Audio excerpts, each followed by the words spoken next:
Commentary Booth is a show for media lovers by media lovers just like you. If you want to support the show, go to pariomagazine.com.au. Welcome to the Commentary Booth, where we watch and you guessed it, commentate on the week that was in movies and TV. I'm your host and play-by-play commentator Jamie Apps, and each week I'll be joined by a rotating cast of colour commentators to help you find your next viewing treat. This week I'm joined by a teacher and travel blogger who lists their favourite movie as Top Gun Maverick and favourite TV show as Band of Brothers. Welcome to the show, guy in a terrible jersey, Buddy McClelland. Top of the league, mate. It's the best weekend ever for an Arsenal fan. City dropped points, Liverpool dropped points. Your goalkeeper stinks. What a week. Yeah, that was not great. No, it wasn't on De Gea level, but it was not the greatest effort. No, everyone has it happen. I've had it happen. Anyone that plays any sport has stuff like that happen. It just sucks. You just want to bury yourself in the ground and move on. So I had like 7 people watch my game, so I can only imagine what it felt like for somebody that has millions upon millions of people watching while it happens. It must be horrible. So hopefully he has a good game next week. Even though I hate Chelsea, I hope he has a good game next week. Yeah. And I guess, people don't tweet about when you stuff up, whereas he stuffs up and everybody has an opinion. Yeah, I definitely got a lot of banter about stuffing up. I mean, I've had my moments. I had one where we were having like our rivalry game, just like a local one, but towards the end of the game, I was trying to clear the ball as a goalkeeper, and it hit the striker. He turned him, and what happened, hit him in the butt, and it chipped me, which is like 2 of the worst possible things combined together. So, yeah, I've had the ball, like obviously our fields that we played on, this is my excuse anyway, but the fields we play on aren't completely flat all the time. So I've gone to clear a back pass, just completely bounced over my foot, air swing, goal. So it happens to everybody, but man, it must hurt. Oh yeah, definitely not ideal. So yeah, obviously, as you can probably tell by what we're both wearing, this week we're feeling sporty. And we're going to renew the football rivalry by discussing All or Nothing Arsenal, and then we'll close out the episode with a review of a Stan hidden gem, Next Goal Wins. So first up, the big one, All or Nothing Arsenal, the latest season of Amazon's hit sports documentary series, this time focusing on the English Premier League side Arsenal and their 2021-22 season. What did you think of this as an Arsenal fan? I was always going to be a little bit biased in this. I knew they were recording and filming with them all of last year and that they'd embedded with them. At first, I think if it's like any All or Nothing, you don't know what you're going to get in terms of the results in the season. And then that means you're not sure what you're going to get in terms of results of a show. But I think it was a really good year to film with them. It had its really low start, had some really high moments, it had some drama. I think it's probably I'm very biased obviously, but I think it was one of the best All or Nothings that I'd watched for that, other than obviously it would have been really great for them to get over the line at the end and have a happy ending, which seems to happen in a lot of the All or Nothings. Mm-hmm. But I guess the reality of those sports shows having a full ladder of teams to have to contend with, that it's hard for everybody to have a good outcome. And I mean, only one team wins the Premier League and only 4 teams get to play top flight European football. So it was always going to be a challenge for them to have a great result. But I think the drama with Aubameyang in the middle of the year, it was really interesting to get the insight into that, because as an Arsenal fan, we knew that there was obviously something happening. But you always have to try and read between the lines of the media reports and the coach statements and things like that. So it was nice to get that insight into them. I think it gave a really good insight into players and their personalities and their backgrounds that I wasn't aware of. I never realised that Rob Holding was the happiest man on the planet. I thought he would be the angriest, most frustrated human on the planet, and he's just happily smiling and doing his role of 15 to 20 minutes and the occasional red card. I always thought that Granit Xhaka was the angriest man ever, who got more red cards than anyone else in the Premier League, but turns out that when he's not on the field, he's actually a really good guy. I thought Lacazette was the nicest guy ever. Turns out he tries to strangle his mates in training. So I think the insight that it gives you is is really, really cool. It was nice to watch as an Arsenal fan. Yeah, I get where you're coming from with Rob Holding. Like, didn't he go from a starter the season before, and then he brought in a new defender, so he went to the bench and somehow was still just stoked to be there. Yeah, he's probably stoked to be there, to be fair, considering that our defence has been something that has really struggled for years and years. And they did a really big shipping out of some of the dodgier defenders that we kind of had formerly. I think we had like Socrates and Mustafi and blokes like that just, it was hard to watch. David Luiz, for some reason decided to buy from you and absolutely hated. But I think Rob Holding probably just has a right to be happy that he's still there. They're obviously trying to build something at Arsenal that is a younger team that is all on the same page of why they're there and the culture that they want to have. And it was nice to see them build that. And I think going back to Aubameyang and him, I never expected him to be shy or reserved or anything like that, but I didn't at the same time expect him to rock up to the very first training session in a gold Lamborghini and then also wearing all gold clothes from top to bottom and just kind of strut in there like that when other people just drive fairly regular cars.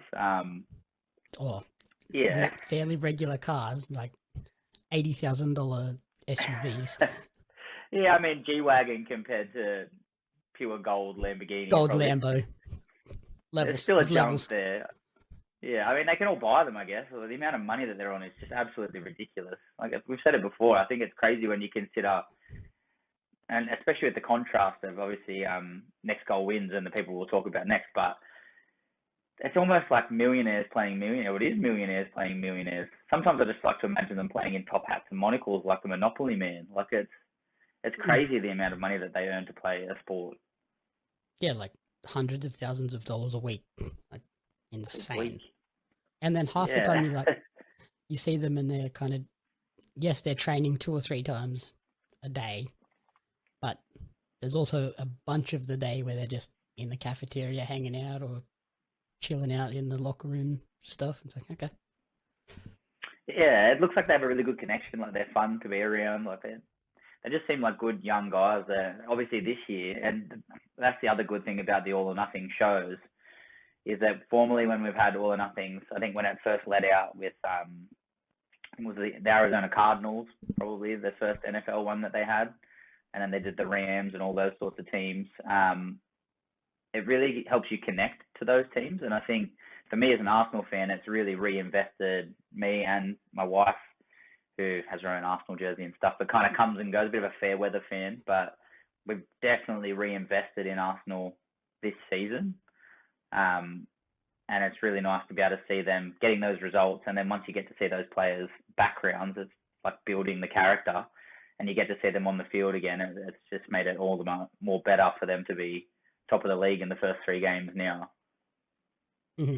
Yeah, and I think because like we saw that journey last season in this show as the youngest team and sort of overachieving a little bit, but I think by getting to where they did and falling just short of their major goal of being in the top 4, I think that is what has sort of put them in good stead for this season to come out strong. They have the confidence and the belief now that we belong up here, not halfway down the ladder. Like, we can actually achieve that. So why did we struggle so hard in periods last season?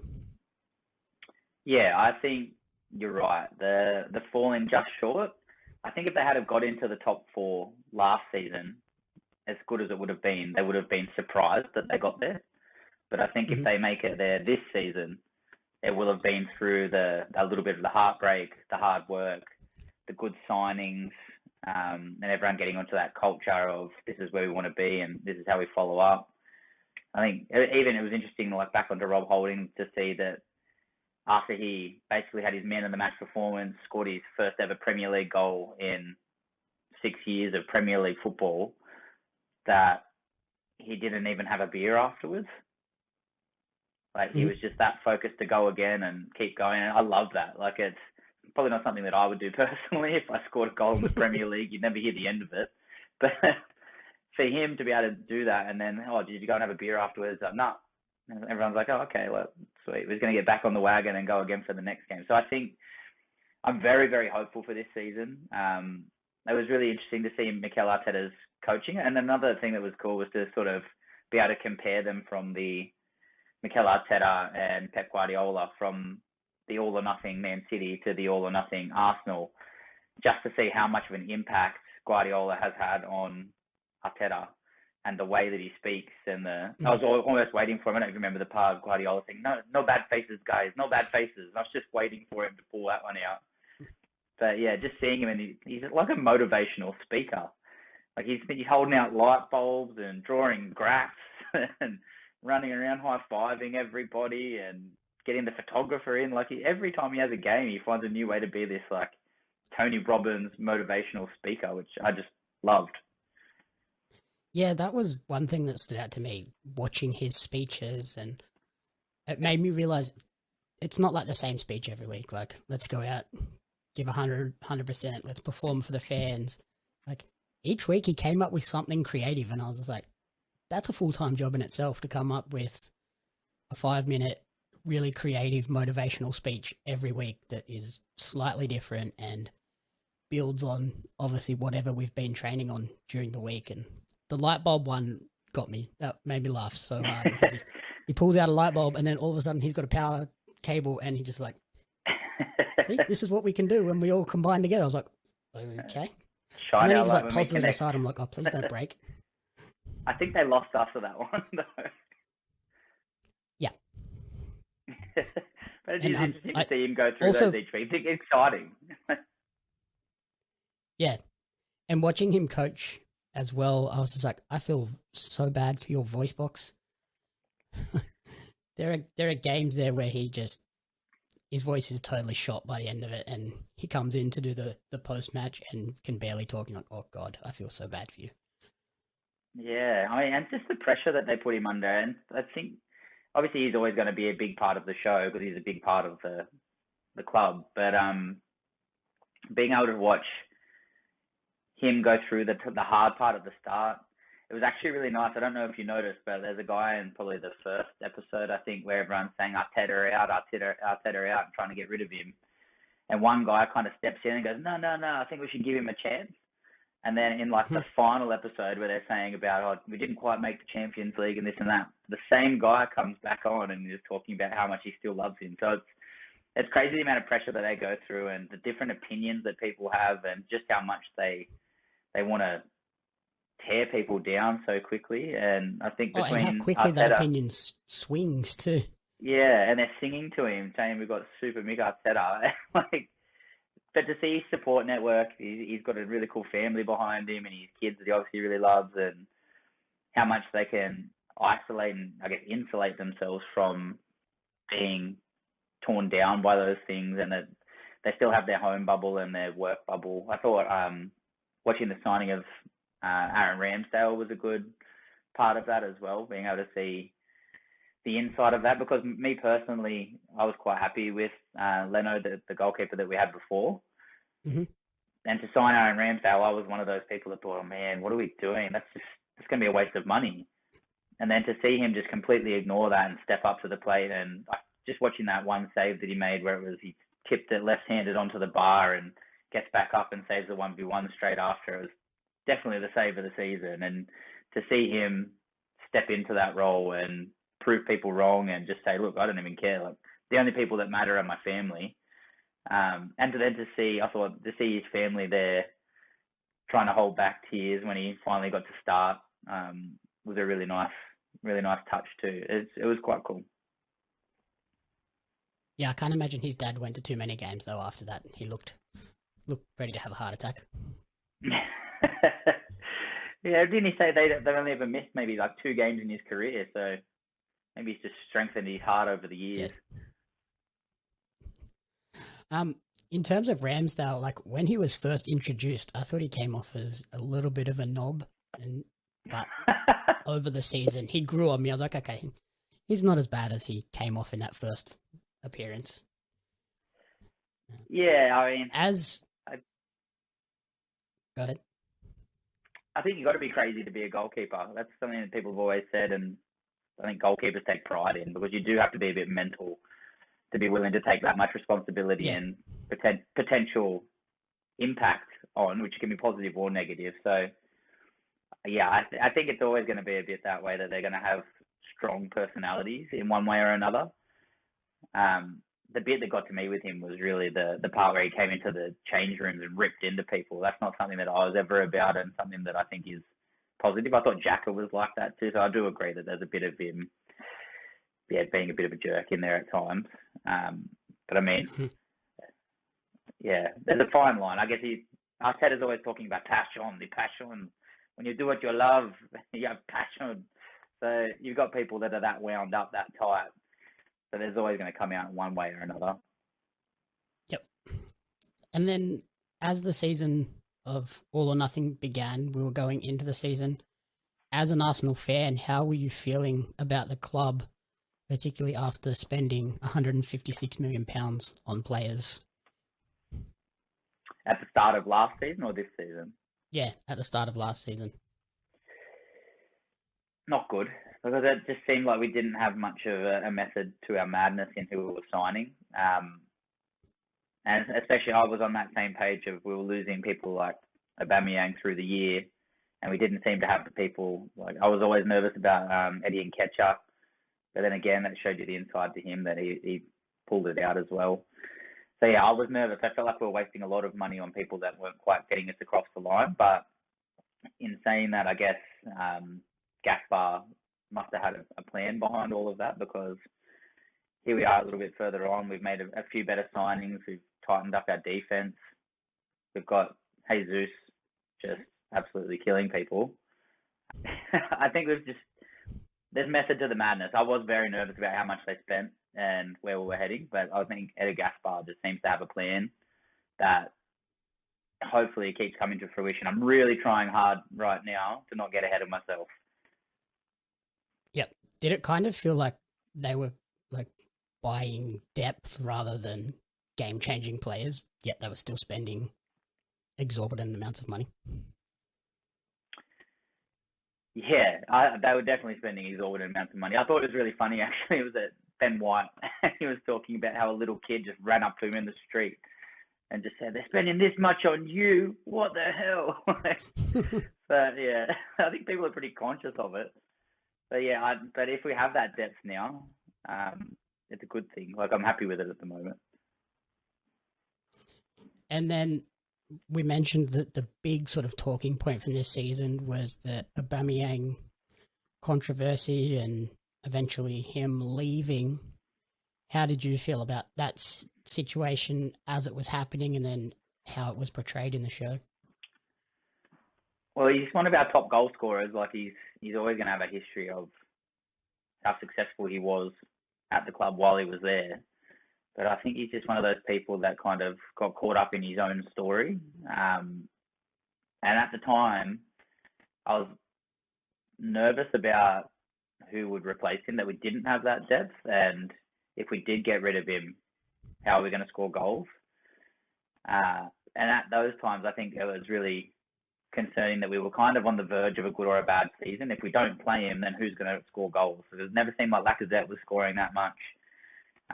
It seemed like Saka and Emile Smith-Rowe kind of came and went a little bit, that sometimes they were just scoring top bin goals and other times they were just passing it straight to the goalkeeper. So it made me nervous at the time, but looking at it now from the perspective of having looked within the All or Nothing season, I 100% think it was the right decision that he made and I think it will hold the rest of the team in kind of good stead now that you've proven that if someone isn't willing to get in line and someone isn't willing to show that they're part of your team, then they're not welcome. You can't just not turn up to training, and you can't just not turn up on time, especially if you're the captain of the club. And it doesn't matter who you are. We're willing to ship you on. And I think looking at this year, that has to happen for United and Ronaldo in my mind at this time. I think it's the exact same situation that they're having, that you can be the best player in the world and top goal scorer in the world if you're looking at Ronaldo, but if you aren't part of this team, then you don't deserve to be there. Yeah, like I think they did need to really set that example, especially with such young players. Like if they had just let Aubameyang slide with what he was doing, that as the captain filters down through the rest of the squad. So it was the right decision. I'm not entirely happy about the news that's sort of filtering out at the moment with Chelsea having offered $17 million and Marcus Alonso to sign him from Barcelona. What are we thinking? Just let Barcelona keep him, and then when they go bankrupt in a couple of years, we can get him for free if we desperately need him then. Yeah, I look. Who Yeah. knows? Him being on 350,000 a week is insane. Yeah, and for him, like to be able to see him just leave without anyone knowing, and be able to see the reaction of the football management team. Someone comes in with a phone and says, "Yeah, he's in Barcelona," and they're like, "What?" Like he's just left all of a sudden. It was pretty wild to see how arrogant he got.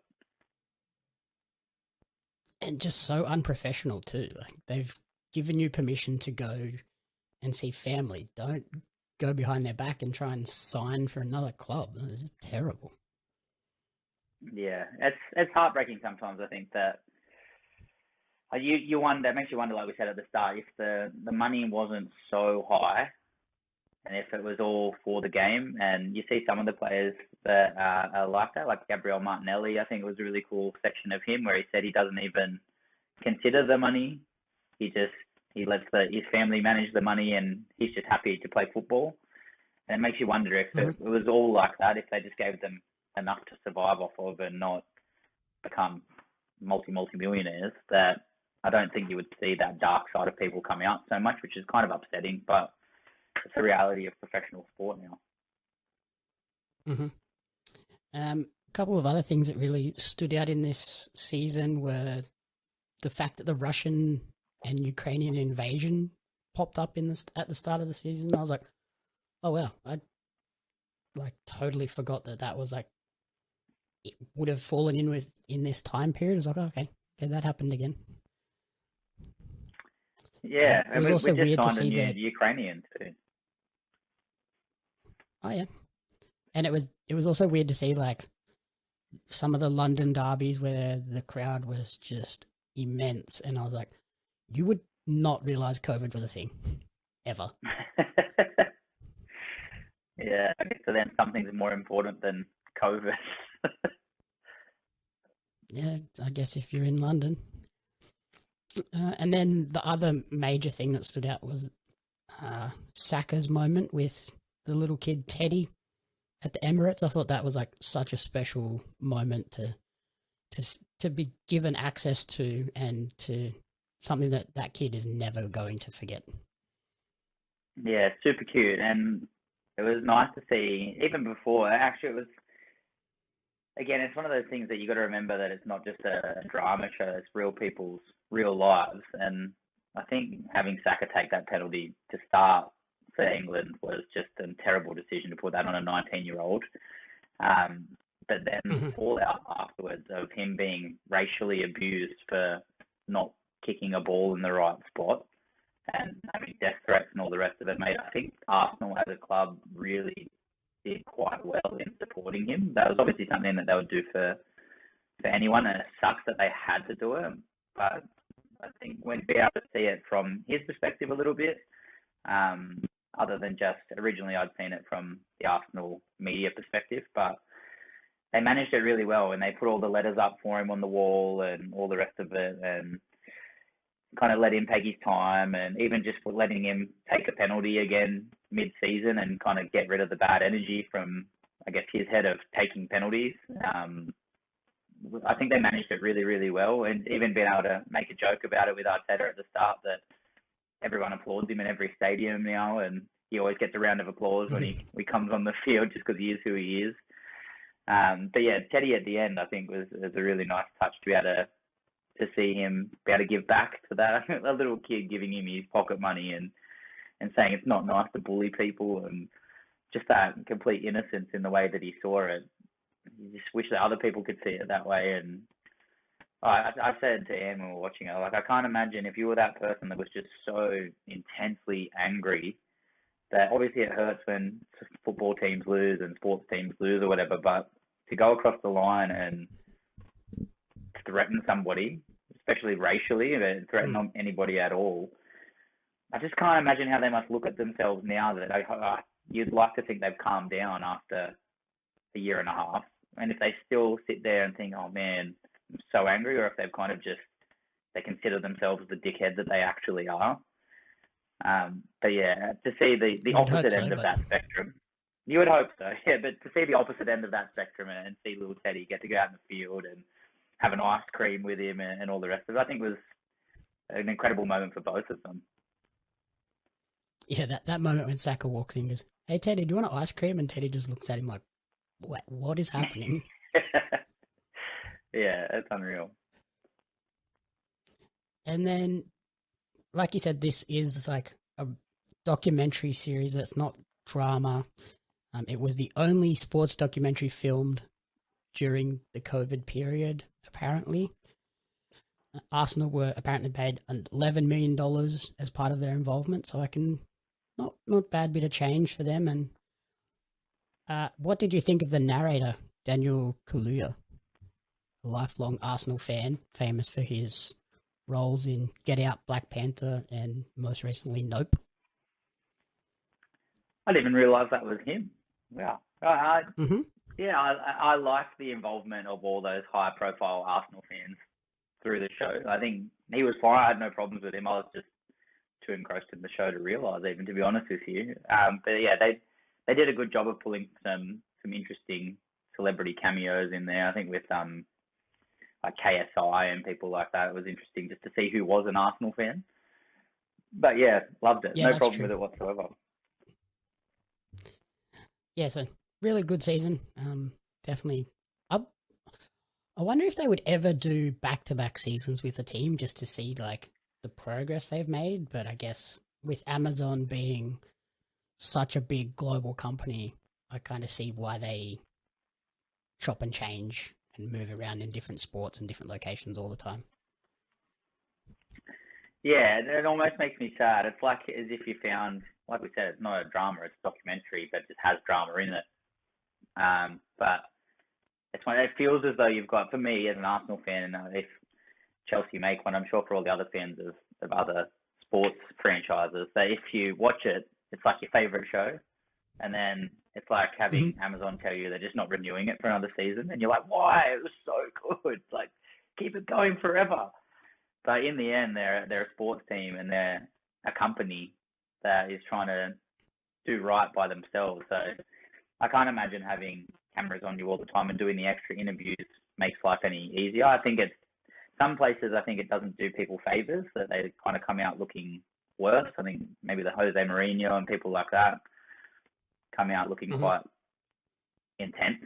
But I think for all the personalities of the Arsenal side, which is something I'm really proud of, I think that it made them all look, apart from Aubameyang, who is now going to be your problem, made them all look better. Yeah. We haven't had any Australian sports yet, have we? In All or Nothing. KO tried to run one like Tiger Town through the West Tigers. Yep. I mean, if you consider, we haven't done All or Nothing, but I think we've had the AFL one. Instead of just doing one team, they followed a bunch of teams. I think the closest All or Nothing has come to Australia is they did the All Blacks, the New Zealand rugby team, obviously, but and we had the test, the cricket one.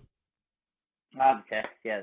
So, I mean, they get close. I haven't seen one of these shows, touch wood, I haven't seen one of these style of shows that I haven't been able to get into. I think no matter what level of sport you're on, and I think we kind of find that sometimes with, I know they've changed, like the boxing's kind of a random one, but I mean, celebrity golf matches and things that they do when they get the NFL players, or they do the, like Tom Brady and Peyton Manning, those sorts of guys.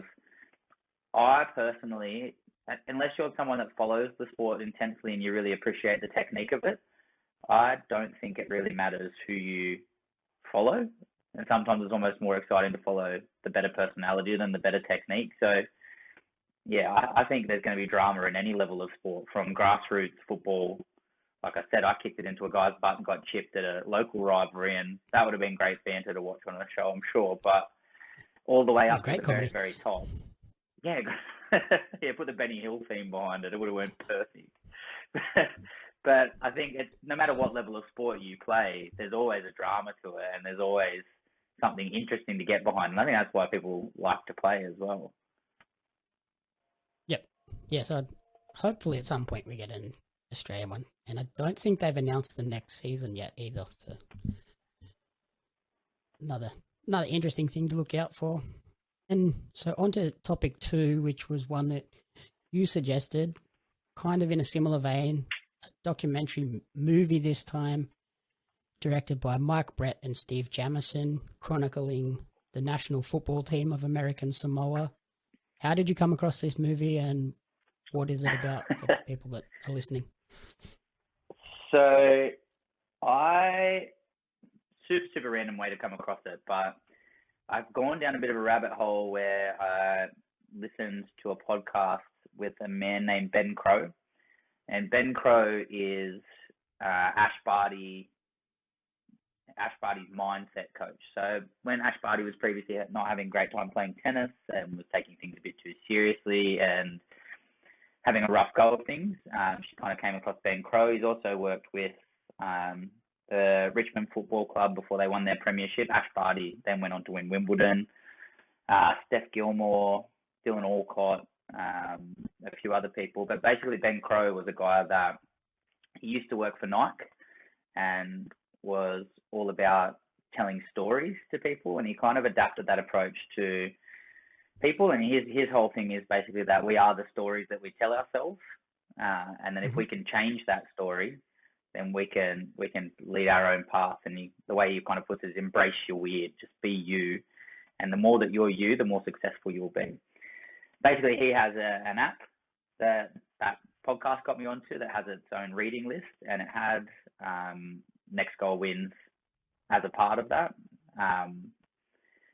And it's something that I couldn't believe that I hadn't found. I think it's a football documentary that follows American Samoa. I didn't even realize that American Samoa wasn't just Samoa. That there's 2 Samoas. That later I had to then go and Google and found out that it was divided up during, I think, World War II, that they ended up, the Americans didn't want to quite give it back, where I can't remember the people that had the previous Samoa, but they gave it back. And after they'd lost to Australia, what was the scoreline again? It was something ridiculous. I mean, the worst international football loss ever. So they lost 31-0, and I remember them losing 31-0 to our soccer team back in, it would have been early 2000s. Yeah, in a World Cup qualifier, and it was heartbreaking to watch it. Like, it was literally like as though my level of soccer team went out and played against international footballers, and it was heartbreaking to see them go through that. So this documentary then goes and follows them bouncing back and trying to come back from a 31-0 loss and not having given up, and obviously going through a few changes to try and get themselves off the bottom of the FIFA World Football ranking. Mm-hmm.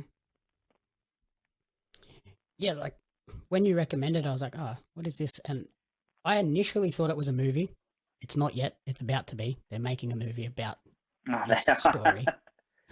Yeah. But yeah, for now, it's a straight documentary. Basically, them trying to qualify for 2014 World Cup and shake that reputation as the worst team in world football. And to do so, they bring in the Dutch-born, American-based coach, Thomas Rongen. What did you think of him as a coach and his style? I felt it was very different to Arteta's. Yeah, the opposite. But again, I think like this, it fits straight back into what we're talking about, that any level of sport and any quality of sport comes with that level of drama, and in this case, growth. And I think seeing Rongen come in from a very intense professionalism point of view to a place where these guys and girl were getting up early in the morning, going to training, going to work all day, coming back to do another training session, then having their family commitments and not getting paid for it whatsoever. And he was trying to put professional standards on them at the time and arguing with people. But I think it was really nice to see his approach kind of grow into it. And he was obviously coming off the back of some pretty big tragedies in his life, losing his daughter. I think it was 18 at the time, passed away. So he obviously had some growth to do for himself and some healing to do. So I think it was a big step for him to even just step away from American football. I guess the good thing about being American Samoa is that they're still connected technically to the American soccer association that they have. So they could call for help basically and get a fairly talented coach come in. But to see him go so hard line and then kind of fall in love with the job and the place and the players, and then change, it was nice. At first I hated it. The more that the kind of movie went on, and you can see him growing and climbing the mountain, kind of literally and metaphorically, and kind of growing out of that and having the perspective of other people put in, I think was really nice. There was a lot of really cool stories within it. I think the goalkeeper, obviously, being the big one again, that he lost 31-0. Was it Nicky was his name, I think? But he lost 31-0 in that game. And once they started to go back to another qualifying campaign, they called him back. He'd moved over to actual America, as a lot of them do. They join the military and things to be able to get off the island. But they called him back in to be able to play again. So even for him to just not give up after losing a game like that and basically being a laughingstock internationally for just trying his best, and then to grow from that, I think was awesome. They also played with the first transgender player to have ever played in a FIFA World Cup qualifying match. And even just their perspective. So I had to click into gear a few times. I can't remember if you could tell me what year the film was made. I think it was like pushing 10 years ago. So it's in 2014. So if they were trying to qualify for the 2014 World Cup, they were obviously filming this. Yeah, like 2012, 2013, and then it came out in 2014 as the World Cup happened.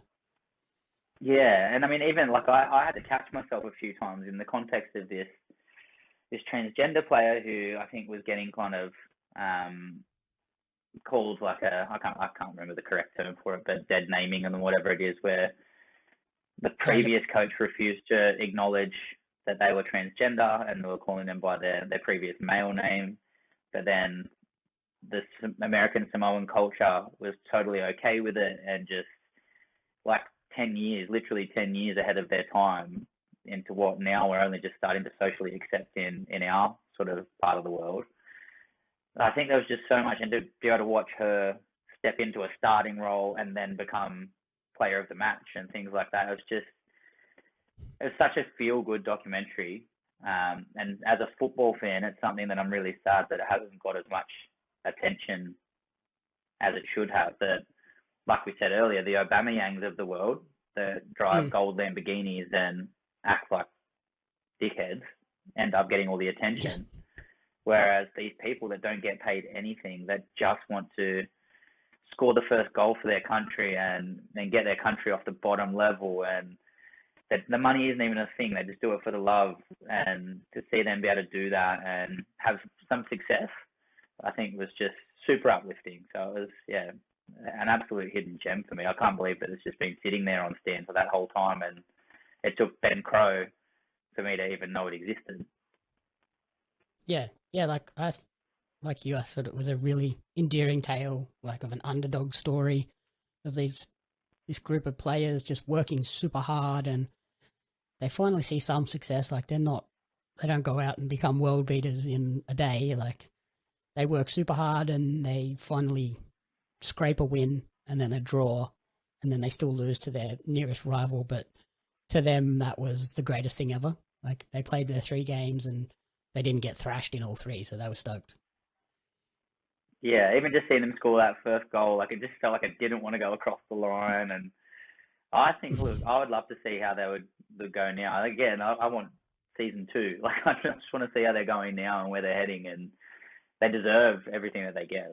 They try so hard. Even they had to survive a tsunami at one point, like literally. Oh yeah, I think they said their groundskeeper got washed down the road, like the guy, Yep. not the actual equipment, but the actual human got washed down the road, and then within like a week they're all there cleaning things off of their own pitch. And yeah, just some of the stuff they go through and the lives that they live, but the happiness that they find within that and the connection that they find, and again, like owning who they are. I think it's just incredible to see the results they can get from that. So yeah, that's a big recommendation from me. Yep. And after watching it, I did a bit of research, and apparently the American Samoan Football Association had refused permission from numerous film and TV crews before they were finally approached by the directors of this show and gave them the permission to film. And then, like I mentioned, they're creating a movie based off this documentary. Taika Waititi is at the helm of that. It's going to be adapted for a Disney movie. They began photography in 2019, and it's scheduled for a 2023 release. So it's actually not as far away as I thought it would be. Good. And in terms of the cast, we're getting Michael Fassbender from 300, Inglourious Bastards. Magneto from X-Men is probably the most recognizable one.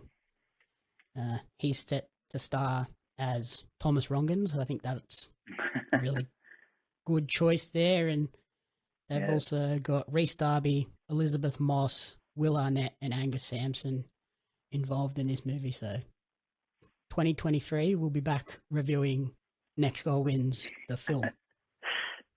Very good. I think if that's any indicator, it shows you just how uplifting that story is. Like that's not a cheap task by any means. And for Disney to want to go and do that, it shows you just how much impact that story can have.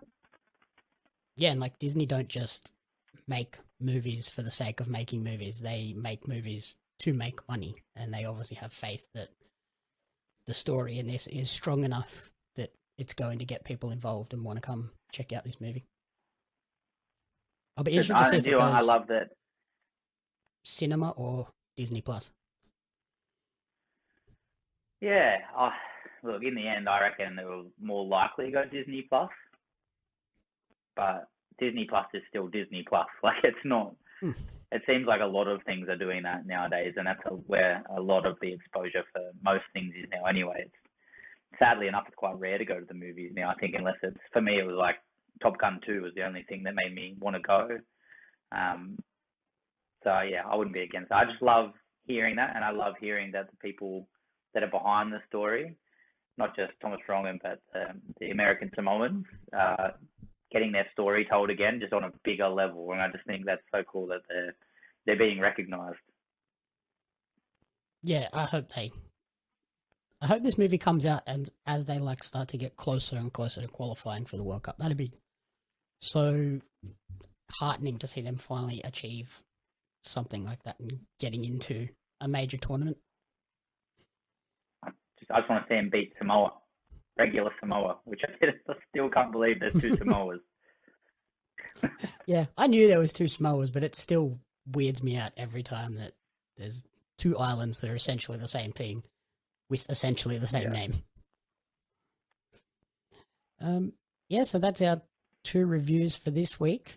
In terms of top recommendations for the week, which one are you leaning towards? It's going to be a hard choice for you, I think. That's a very, very hard choice.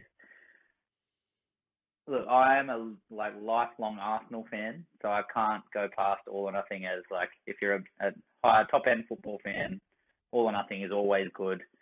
But I think in terms of a story that has the potential to warm your heart and a story that deserves more recognition, I think Next Goal Wins is going to be my recommendation.